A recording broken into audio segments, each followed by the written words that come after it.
అధ్యక్ష ఈరోజు గౌరవ సభ్యులు గౌరవ ఉత్తమ్ కుమార్ రెడ్డి గారు చాలా విషయాలు చెప్పే ప్రయత్నం చేసినారు. కొంచెం మీరు కూడా టైం ఇవ్వాలన్న రిక్వెస్ట్. అయితే ఎస్ఆర్ఎస్పీ మీద అధ్యక్ష అంటే ఇప్పుడు ఏమంటున్నారు, ఆయకట్టు తక్కువ వచ్చిందని ఆయకట్టు విషయంలో కూడా కాళేశ్వరం విషయంలో ఒక సత్యదూరమైన విషయం సభకు చెప్పే ప్రయత్నం చేస్తున్నారు. యాక్చువల్గా కాళేశ్వరం కింద ఇప్పటిదాకా వచ్చిన ఆయకట్టు అధ్యక్ష ఇప్పుడు 98,500 మీది మీ ప్రకారం, వాస్తవానికి ఇంతకంటే ఎక్కువ ఉంది. మీ ప్రకారము మీరు ఇచ్చిన ప్రజెంటేషన్లో నుంచే చెప్తున్నాను నేను. 98,570 ఎకరాలు డైరెక్ట్ ఆయకట్టు ఇచ్చారని, 456 చెరువులు కాళేశ్వరం కెనాల్స్ కింద నింపడం ద్వారా 39,146 ఎకరాల ఆయకట్టు వచ్చిందని, 2,143 చెరువులు ఎస్ఆర్ఎస్పి స్టేజ్ 1, 2 కింద 1,67,000 ఎకరాలకు సప్లిమెంటేషన్ చేశామని, అదేవిధంగా స్టేజ్ 1, స్టేజ్ 2కు కాళేశ్వరం నీళ్లు తక్కువ పడ్డప్పుడు 2 తళ్లకు 3 తళ్లకు దాదాపు 17 లక్షల ఎకరాల స్థిరీకరణకు ఇది ఉపయోగపడ్డదని, అదేవిధంగా మెదక్ జిల్లాలో హల్దీ కూడవెల్లి వాగులోకి కూడా మరి ఆ చెక్ డ్యాంలకు తద్వారా చెరువులకు నీళ్లు పడడం ద్వారా 20,576 ఎకరాలకు మరి ఇక్కడ కూడా ఆయకట్టు ఇచ్చినట్టుగా మీ యొక్క ప్రజెంటేషన్లోనే నేను చూసి చదువుతా ఉన్నాను అధ్యక్ష.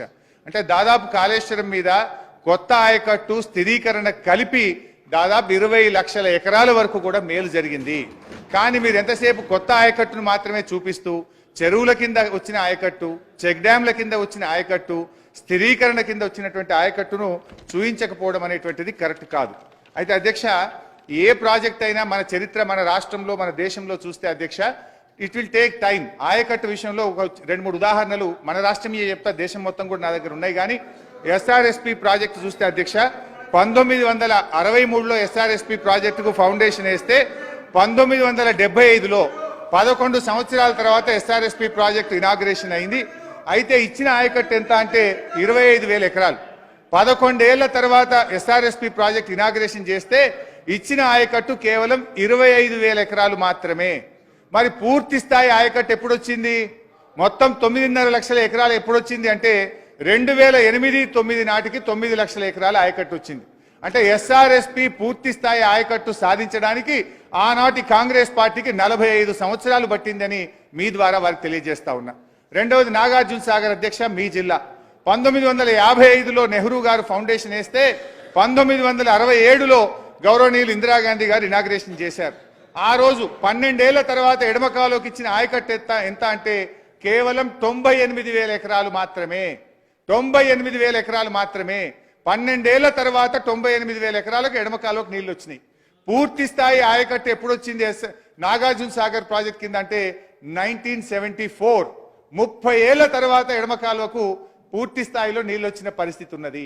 నంబర్ 2. నంబర్ 3 కల్వకుర్తి అయితే అది ఒక పెద్ద చరిత్ర. ఒకరు మొక్కలు నాటుడు, ఒకరు పలకలేసుడు, శిలాపలకాలు ఒకరు, మొక్కలు నాటుడు ఒకరు.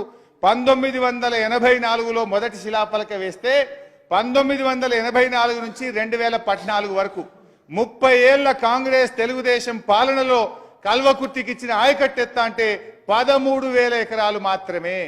30 ఏళ్లు కట్టిండ్రు కల్వకుర్తి ప్రాజెక్టు, ఇచ్చిన ఆయకట్టు 13,000 ఎకరాలు మాత్రమే. కానీ మా ప్రభుత్వం వచ్చిన తర్వాత నేను పోయి అక్కడ రాత్రిపూట కూడా ఆ గ్రామాల్లో బస చేసి దాంట్లో ఉండే అనేక చిక్కులు తొలగించిన తర్వాత ఇవాళ కల్వకుర్తికి బ్రహ్మాండంగా మేము ఆయకట్టు పెంచాం. ఆ వివరాలన్నీ కూడా చెప్తాను అధ్యక్ష.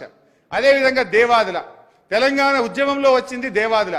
2001లో దేవాదులకు అప్పటి ముఖ్యమంత్రి చంద్రబాబు నాయుడు గారు శంకుస్థాపన చేస్తే మీరు అధికారం కాంగ్రెస్ పార్టీ దిగిపోయే వరకు 2014 వరకు దేవాదుల ప్రాజెక్టులో ఇచ్చిన ఆయకట్టు ఎత్త అంటే 45,000 ఎకరాలు మాత్రమే.